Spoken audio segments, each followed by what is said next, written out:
بسم اللہ الرحمن الرحیم۔ میری دوستوں سے گزارش ہے کہ ویڈیو کو لائک کریں، شیئر کریں اور چینل کو سبسکرائب کر دیں، ساتھ میں بیل آئیکن کا بٹن بھی دبا دیں تاکہ نئے آنے والی ویڈیوز آپ تک پہنچتی رہیں۔ سلطان محمد فاتح کی شخصیت کا یہ پہلو اس وقت نمایاں ہو کر سامنے آیا جب انہیں یہ گمان گزرا کہ عثمانی بحریہ کے کپتان بالتا اوغلی سے قسطنطنیہ کے محاصرے کے دوران غلطی ہوئی ہے یا اس سے سستی کا مظاہرہ کیا۔ سلطان محمد فاتح نے انہیں یہ پیغام بھیجا، یا تو ان جہازوں پر قبضہ کر لو یا انہیں غرق کر دو، اگر ایسا نہ کر سکو تو پھر ہمارے پاس زندہ نہ لوٹنا۔ جب بالتا اوغلی اپنی مہم میں کامیاب نہ ہوا تو سلطان نے اسے معزول کر دیا، اس کی جگہ حمزہ پاشا کو بحریہ کا کمانڈر مقرر فرمایا۔ سلطان رحمۃ اللہ علیہ جنگی معرکوں میں بذات خود گھس جاتے اور اپنی تلوار سے خود جنگ کرتے۔ بلقان کے علاقوں میں لڑی جانے والی ایک جنگ میں بغداد کے فرمانروا اسکان کی طرف سے جیش عثمانی کو غارت کا سامنا کرنا پڑا۔ اصفہان اپنے لشکر کے ساتھ نہایت گھنے درختوں کے پیچھے چھپ کر بیٹھا ہوا تھا۔ جب مسلم لشکر ان درختوں کے قریب سے گزرنے لگا تو انہوں نے درختوں کے درمیان سے توپوں کے ذریعے شدید گولہ باری شروع کر دی۔ مسلم لشکر منہ کے بل گر پڑا اور قریب تھا کہ پورے لشکر میں یہ پریشانی پھیل جاتی۔ سلطان نے جوان مردی کا مظاہرہ کیا، بڑی توپوں کی پہنچ سے دور نکل گیا۔ ینگ شری فوج کے سپہ سالار محمد عطر افضولی پر اس لشکر کی پسپائی پر بہت تلملائے اور للکار کر کہا، اے غازی و مجاہدو، اللہ کے سپاہی بن جاؤ اور اسلامی غیرت کا مظاہرہ کرو۔ ڈال ہاتھ میں لی، تلوار سونتی اور گھوڑے سے نیچے چھلانگ لگا کر دشمن کی طرف بڑھتا چلا گیا اور کسی چیز کی طرف مڑ کر نہ دیکھا، اور اس طرح اپنی فوج کے دلوں میں غیرت و اہمیت کی آگ لگا دی۔ سپاہی اپنے قائد کے پیچھے مردانہ وار بڑے جنگل میں گھس کر دشمن کے دوبدو ہوئے اور درختوں کے درمیان اپنی تلواروں سے وہ زور کی لڑائی کی کہ دشمن تھنگ کر رہ گیا۔ یہ لڑائی چاشت کے وقت سے شروع ہوئی اور عصر اور مغرب کے درمیان وقت تک جاری رہی۔ عثمانیوں نے بغدادی لشکر کو پیس کر رکھ دیا۔ اصفہان اپنے گھوڑے گرا اور بڑی مشکل سے جان بچا کر بھاگا۔ عثمانیوں کو کامیابی نصیب ہوئی اور بہت بڑی مقدار میں مال غنیمت ہاتھ لگا۔ اس کا اندازہ آپ کی اس بے مثال سوچ سے لگایا جا سکتا ہے جس کے ذریعے آپ نے جہازوں کو بختاش جہاں لنگر انداز تھے سے شاخ زرین تک پہنچایا، اور یہ کام خشکی کے راستے جو دونوں بندرگاہوں کے درمیان واقع تھا جہازوں کو خشکی پر کھینچ کر کیا گیا۔ انہیں جنیوا کے جہازوں سے بچنے کے لیے غلطہ سے ہٹ کر یہاں پہنچنا پڑا اور اس طرح یہ مسافت 3 میل ہو گئی۔ 3 میل تک خشکی پر جہازوں کو چلانا کوئی آسان کام نہیں تھا، پھر یہ راستہ بھی اور کوئی ہموار نہیں تھا، اونچے نیچے پہاڑ اور ٹیلے تھے، لیکن اس کے بغیر چارہ بھی نہیں تھا، اور تھوڑے ہی وقت میں اس منصوبے پر کام شروع ہو گیا۔ راستہ ہموار کیا گیا، پھر لکڑی کے تختے بچھا کر ان پر چربی اور تیل ڈالا گیا، اور جب یہ چکنا ہو گئے تو انہیں اس طریقے سے راستے پر بچھایا گیا کہ جہاز خود بخود گھسیٹتے چلے گئے اور انہیں لے کر جانے میں کوئی زیادہ وقت کا سامنا نہ کرنا پڑا۔ اس دور کی مناسبت سے یہ ایک عظیم کارنامہ تھا۔ اس سے محمد فاتح کی فہم کی تیزی اور سریت تنقید واضح ہو کر سامنے آ گئی۔ اس نے ثابت کر دیا کہ محمد فاتح بلا کا ذہین تھا۔ سلطان نے شاہ قسطنطین کے نام خط بھیجا اور اس سے مطالبہ کیا کہ شہر حوالے کر دو تاکہ خون ریزی نہ ہو۔ اگر تم شہر میرے حوالے کر دو گے تو کسی کو کسی طرح کی تکلیف اور اذیت نہیں ہوگی۔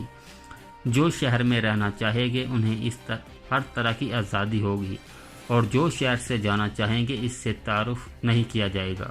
لیکن قسطنطین نے جب شہر سلطان کے حوالے کرنے سے انکار کر دیا تو سلطان نے پرعزم لہجے میں کہا، ٹھیک ہے، عنقریب قسطنطنیہ میں میرا تخت ہوگا، یہ پھر اس میں میری قبر ہوگی۔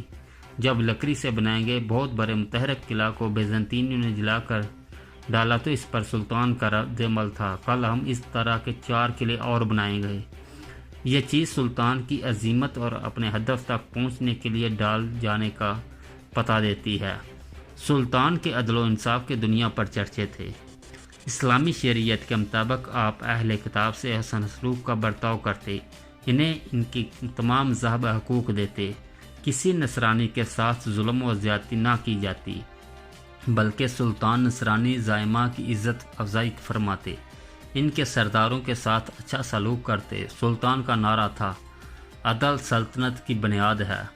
ہم دیکھتے ہیں کہ جب یہ عظیم فرمانروا قسطنطنیہ جیسے ناقابل تسخیر شہر کو فتح کرتا ہے اور شہر میں داخل ہوتا ہے تو غرور تکبر نہیں کرتا، بلکہ اللہ تعالیٰ کا شکر بجا لاتا ہے اور کہتا ہے الحمدللہ، اللہ کریم شہداء کو اپنے جو رحمت میں جگہ عطا فرمائیں اور مجاہدین کو جو عزت و بزرگی سے نوازے۔ میری قوم مسلمانوں کے لیے یہ فخر کی بات ہے، انہیں اس عظیم فتح پر اللہ کا شکر بجا لانا چاہیے۔ انہوں نے اس فتح کو اللہ تعالیٰ کا فضل و کرم خیال کیا اور اس لیے اپنے مالک و خالق کی اس مدد و نصرت پر اس کی رحمدلی اور شکر بجا، اور یہ بات ان کے مضبوط ایمان کی دلیل ہے۔ محمد فاتح علیہ رحمۃ اللہ کی زندگی کے بہت سے واقعات ایسے ہیں جن سے ان کی اخلاص اور اہلیت کا اندازہ ہوتا ہے۔ وہ دین اسلام کے بارے مخلص اور سختی سے اسلامی عقیدے پر کاربان تھے۔ ان کی دعاؤں میں بھی اس بات کی جھلک دکھائی دیتی ہے کہ وہ کہا کرتے تھے، میری نیت اللہ تعالیٰ کے اس حکم کی اطاعت کرنا ہے اور جہاد کرو اللہ کے راستے میں۔ میرا جذبہ تمام کوششیں اور دین خداوندی کی خدمت کے لیے صرف کر دینا۔ میرا عزم، میں اپنے لشکر جو در حقیقت اللہ کا لشکر ہے کے ساتھ مل کر دشمنان اسلام کو مغلوب کر دوں۔ میری سوچ اللہ کے لطف و کرم کے طفیل کامیابی و کامرانی فتح حاصل کرنا ہے۔ میرا جہاد جان و مال کے ساتھ اطاعت خداوندی کے بعد دنیا میں اور رکھا ہی کیا ہے۔ میری امید اللہ کی تائید نصرت ہے اور دشمنان خدا پر سلطنت کا غالب ہونا ہے۔ آپ کے والد نے عبدالطفیلت سے ہی آپ کی تعلیم پر خصوصی توجہ دی، اس لیے محمد فاتح نے اس تربیتی نظام کے سامنے اپنا سر جھکا لیا، جس کی نگرانی اس کے دور کے معروف ترین علماء کا ایک گروہ کر رہا تھا، اور آپ نے قرآن کریم پڑھا، حدیث، فقہ اور اس دور کے عصری علوم جیسی ریاضی، فلکیات، تاریخ اور نظریاتی اور عملی اور عسکری علوم میں دسترس حاصل کی۔ سلطان محمد فاتح کی خوش قسمتی تھی کہ ان کی تعلیم و تربیت کی نگرانی اپنے دور کے ماہر ترین اساتذہ نے کی، جن کے سرخیل ان کے پیر و مرشد شیخ آق شمس الدین اور ملا قرآنی تھے۔ علامہ قرآنی عثمانی دور کے حکومت میں اس دور کے کئی مروجہ علوم میں انسائکلوپیڈیا کی حیثیت رکھتے تھے۔ محمد فاتح اپنے اساتذہ اور شیوخ کی تربیت سے بہت متاثر ہوئے اور یہ تربیت ان کے ثقافتی، سیاسی و عسکری رجحانات میں بہت نمایاں رہی۔ سلطان محمد فاتح نے تینوں اسلامی زبانوں میں خوب مہارت فہم پہنچائی، اور یہ زبانیں جن سے اس دور کا کوئی بھی مطمئن شخص مستعفی نہیں رہ سکتا تھا، عربی، فارسی اور ترکی ہیں۔ سلطان محمد فاتح شاعر تھے اور انہوں نے ترکی زبان میں اپنا ایک دیوان بھی بارگاہ چھوڑا۔ سلطان محمد فاتح علم و علماء سے بہت محبت کرتے تھے، اس لیے انہوں نے اپنی سلطنت کے طویل و عرض میں کئی مدارس اور تعلیمی ادارے قائم کیے۔ سلطان اور خان وہ پہلا فرمانروا ہے جس نے سلطنت عثمانیہ میں ایک مثالی اسکول قائم کیا، اور بعد میں آنے والے تمام سلاطین نے اس منہج تدریس کی پیروی کی، اور دیکھتے ہی دیکھتے بروسا، ایڈیریا نوپل اور ملک کے کئی دوسرے شہروں میں مدارس اور تعلیمی اداروں کا جال بچھا گیا۔ سلطان محمد فاتح اس امید میں بھی اپنے آباء و اجداد سے سبقت لے گئے اور علم کی اشاعت، مدارس اور تعلیمی اداروں کے قیام میں اپنی کوششیں صرف کر دیں۔ انہوں نے تعلیم کے شعبے میں بعض اصلاحات کی، منہج اعلیٰ تعلیم کی بہتری اور ترقی کے لیے خود نگرانی کی خدمات سر انجام دی، چھوٹے بڑے تمام شہروں میں مدارس اور اسکول قائم کیے، اس طرح دیہاتوں میں بھی تعلیم کا بندوبست کیا، اور تعلیم کے اخراجات کو پورا کرنے کے لیے بڑی بڑی جائیدادیں وقف کر دی۔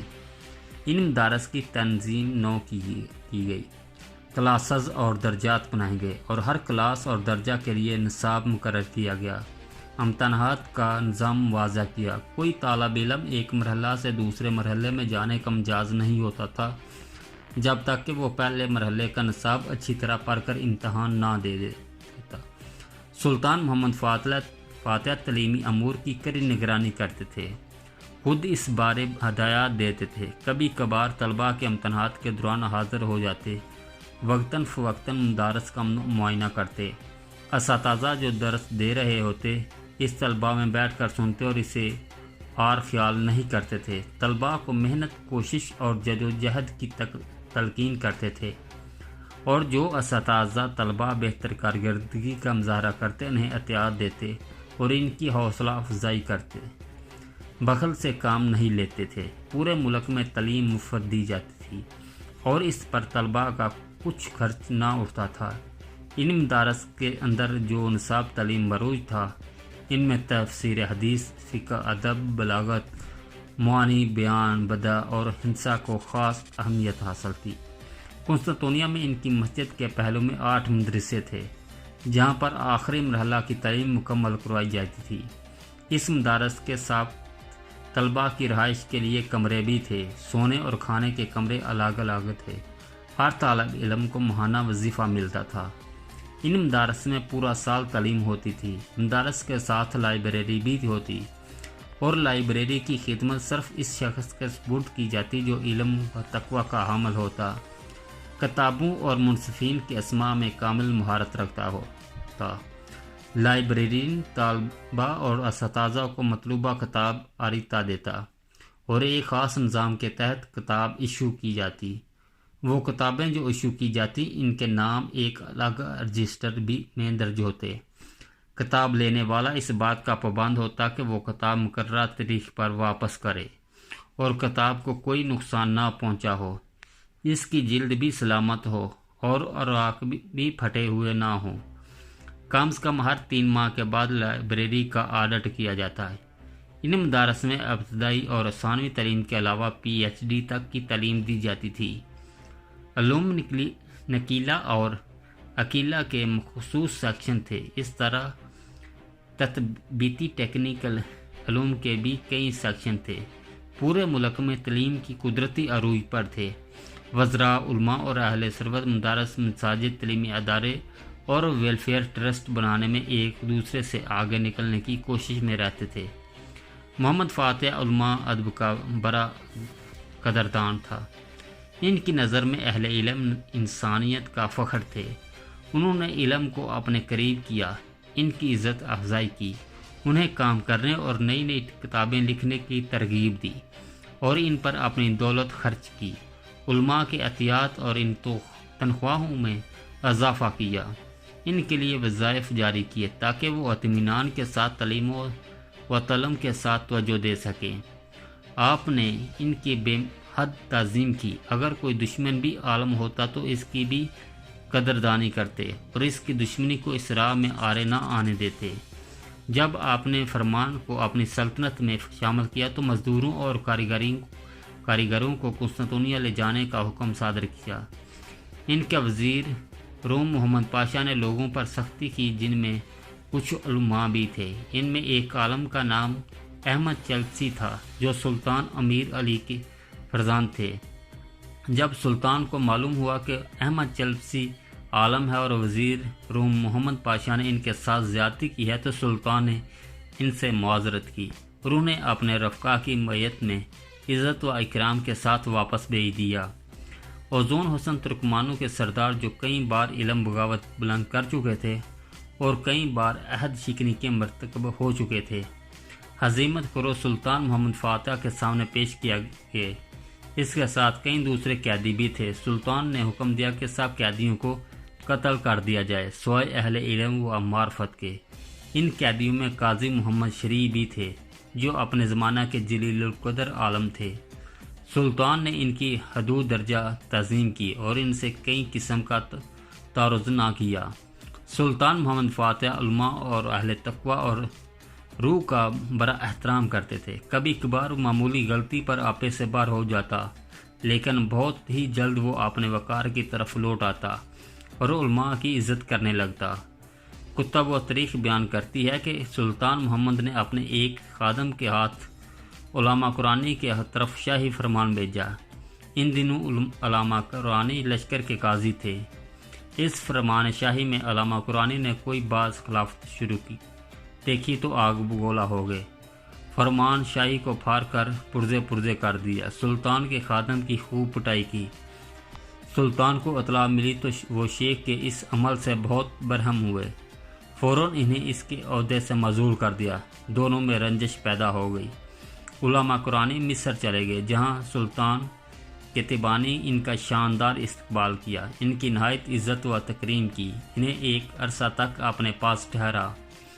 کچھ عرصہ بعد